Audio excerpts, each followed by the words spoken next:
En survolant une partie de l'écriture, en passant aux sections qui suivent, celle qu'on appelle la partie historique où la royauté est instaurée par l'entremise de la sacrificature, on s'aperçoit que les choses commencent à prendre une autre forme et que l'on entre dans une autre dimension. On monte d'un cran.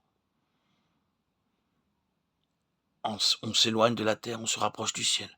Et quand on arrive au terme de ces changements associant prophète et roi, ou quand on considère la fin du livre d'Ézéchiel, on commence à entrevoir une contrée céleste. Les prophéties d'Ézéchiel s'achèvent en mentionnant un pays entièrement refaçonné en vue de l'héritage. Et à partir de ce moment-là, c'est le temple qui régit tout de manière nouvelle.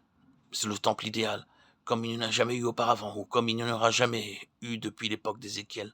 Un temple céleste et spirituel. Oui, un temple céleste, dans une cité céleste, placé au cœur d'un pays céleste. Nous quittons la terre, le terrestre est délaissé. À présent, il s'agit du ciel.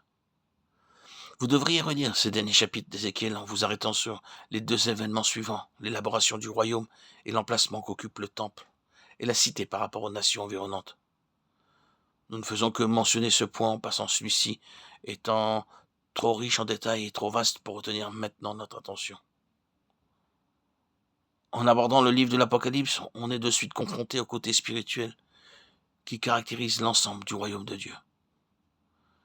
Voici ce que j'aimerais souligner en rapport avec l'interprétation spirituelle de l'Apocalypse. Tout d'abord, on est obligé de reconnaître que le royaume de Dieu est un vaste domaine, mais que celui-ci est morcelé en de multiples territoires.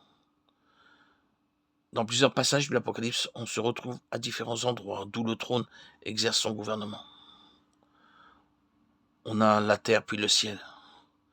Mais on parle du ciel et de la terre comme s'il s'agissait d'une dualité, ce qui n'est pas le cas.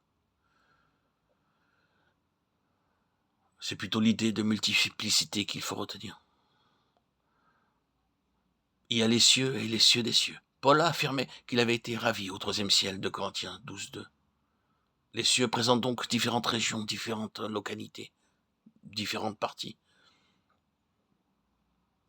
Une région supérieure, une région inférieure, et peut-être même une région intermédiaire. Puis on en vient à ce fait étonnant. Les rachetés sont eux aussi répartis en plusieurs groupes et occupent différents endroits. Le Seigneur Jésus a dit, il y a plusieurs demeures dans la maison de mon Père. Jean 14:2. Ôtez de votre esprit le mot palais utilisé par la Bible du roi Jacques. Dans le ciel, il n'y a pas de rue égrenée de palais. En tout cas, ce n'est pas ce à quoi Jésus faisait référence. Il y a plusieurs demeures dans la maison de mon Père. Il y a le premier ciel, le deuxième ciel, le troisième ciel, les cieux des cieux. Et les gens occupent l'un ou l'autre de ces lieux en fonction du trône. Les uns sont sur le trône, les autres autour du trône, et ainsi de suite. Les nations composées des rachetés se trouvent à la périphérie du royaume et puisent leurs ressources, non pas bonnes ou mauvaises cette fois-ci, mais leurs bonnes ressources de ce centre névralgique. Le royaume des cieux ne forme pas une unité, mais une pluralité.